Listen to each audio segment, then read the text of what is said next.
اسماعی رحمۃ اللہ علیہ نقل کرتے ہیں کہ میں موسم حج میں مدینہ منورہ میں حاضر ہوا اور ہر طرف سے جنگل کی پکارا ہمارے پاس آئی۔ میں نے نہایت ہی خوبصورت ایک لڑکی دیکھی جو مردوں کے درمیان میں آتی جاتی تھی، اور وہ ایسے کلام سے سوال کرتی تھی جو ہوا سے رقیق تر اور غبارے سے باریک تر تھی۔ جب میں اس کے چہرے کی طرف دیکھتا تھا تو آنکھوں کو حسن و جمال سے بھر دیتا تھا۔ میں نے اپنی آنکھیں بند کر لی اور اللہ تعالیٰ کی فضل کی شیطان سے پناہ مانگی۔ پھر میں نے کہا، اے لڑکی، کیا تیرے لیے یہ جائز ہے کہ اس موسم میں مخلوق کے ساتھ باوجود ایسے خوبصورت چہرے کی سفر کرے؟ یہ سن کر لڑکی روئی اور یہ اشعار پڑھی۔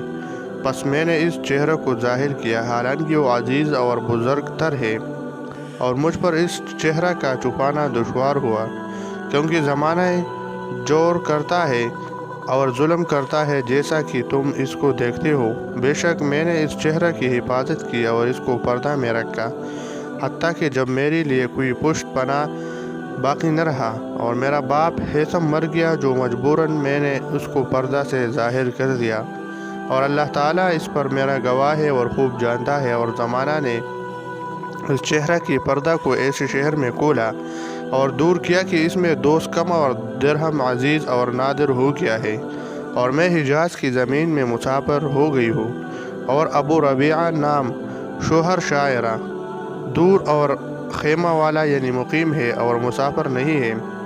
اسماعی رحمۃ اللہ علیہ کہتے ہیں کہ اس کے بعد میں اس لڑکی کے قریب گیا اور جو کچھ مجھے میسر تھا وہ اس کو دیا۔ پھر اس نے کہا، اے لڑکی، تیرا کیا نام ہے؟ پس اس نے کہا، میرا نام متمنات ہے اور ہیثم کی بیٹی ہوں۔ میرا باپ جنگ میں مارا گیا اور میں اس حالت پر قوم میں باقی رہ گئی ہوں۔ اسماعی رحمۃ اللہ علیہ کہتے ہیں، میں نے اس کو چھوڑا۔ اس کے بعد مجھے صحن مسجد یا کشادہ میدان میں حاضر کا اتفاق ہوا، تو میں نے ابو کلثوم طوق بن مالک بن طوق سے اس لڑکی کا قصہ بیان کیا۔ پھر جب ابو کلثوم مذکور دوسری سال میں مجھ سے ملے اور میں ان کے پاس حاضر ہوا اور چند دن ٹھہرا، تو بعض اوقات میں میرے پاس چمکتے چہرے والا ایک خادم آیا اور اس کے ساتھ کپڑوں کا ایک جوڑا اور ایک تیلی تھی۔ اس نے ان دونوں کو میرے سامنے رکھا، لیکن مجھے ان کا حال معلوم نہ ہوا۔ اور اس کے بعد ابو کلثوم میرے طرف متوجہ ہوا اور کہا، اے ابو العباس کنیت اسعمی رحمۃ اللہ علیہ، یہ تمہارے بتلانے کا حق ہے، یعنی تم نے جو مجھے متمنات کا پتہ دیا تھا اس کا بدلہ ہے، اور یہ متمنات بنت ہیثم کا ہدیہ ہے۔